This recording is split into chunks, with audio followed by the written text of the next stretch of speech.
Good day mga ka-engine. For today's video, pag-uusapan naman natin yung tungkol sa pressure gauge. May dalawa tayong pressure gauge dito. Kung mapapansin nyo, meron tayong mismong, we can call it absolute pressure gauge or pressure gauge.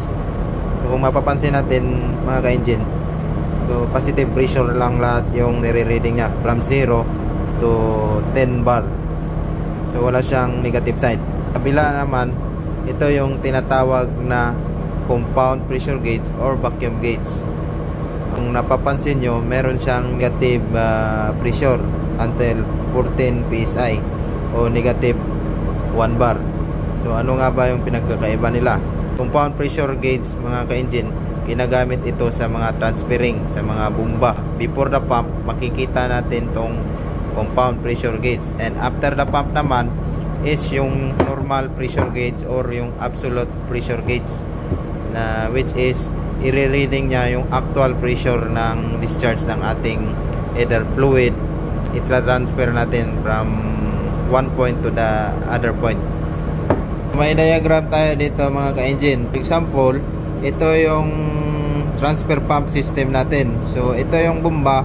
May dalawa tayong pressure gauge, which is before the pump, ito yung compound pressure gauge natin, at saka ito yung absolute pressure gauge natin, or we can call it pressure gauge.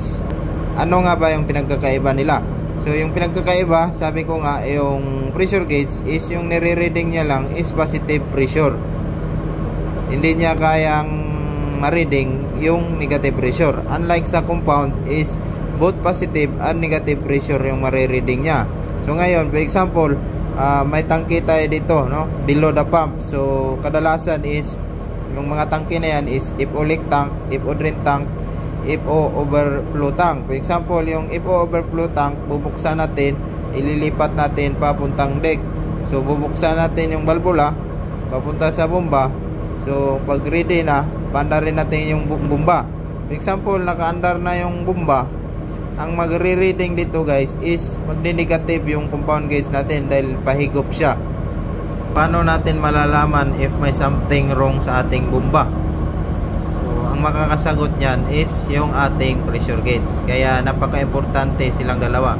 For example, sira yung bomba natin, so walang mahigop o kaya wala siyang maibigay na pressure, so wala ding marireading ng sa ating pressure gauge. So 0 din yung ibigay niya.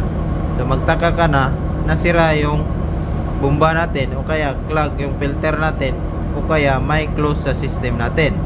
O ngayon, under scenario, for example, nag-transfer tayo ng seatling, ipupunta na naman natin papunta ulit sa to deck manifold. For example, may nakalimutan tayo na buksan na balbula. For example lang, nakalimutan natin yung isolation valve na buksan. Tapos pinaandar natin yung bomba kasi sa isip natin na okay na yung lahat, nabuksan na, pero may isa pa palang isolation valve na nakalimutan. So pag andar ng bomba, magtaka ka ngayon bakit negative yung reading ng compound gauge. Nabuksan mo na lahat, dapat nga positive dahil mataas or above the pump, so dapat ibigay niya is positive pressure. Ngayon nagtaka ka ngayon dahil negative. So malalaman mo na ngayon na may something wrong sa system. So kung i-trace natin, ang mangyayari, ito yung problema, sarado. Okay? So kung example naman, another scenario, kung filter ang problema, ganon din. Dahil kahit bukas yan ng valvula mo, pupunta dyan yung fluid. Kung barado yan dyan, hanggang dyan lang yung fluid, o dadaloy man, makalagpas man, punti na lang. So ang magiging reading niya pa rin is negative. Pag under ng bomba natin, magtaka ka bakit mahina yung discharge pressure niya. Yung design ng bomba is ganitong pressure dapat. So magtaka ka ngayon, so lilinisan na natin yung filter. So ang problema doon is filter, dahil kunti na lang ang makakalusot dito na mga fluid. So napaka-importante ng dalawang pressure gauge to guys, either compound gauge at saka pressure gauge, dahil dito malalaman natin yung buong system kung gumagana o hindi.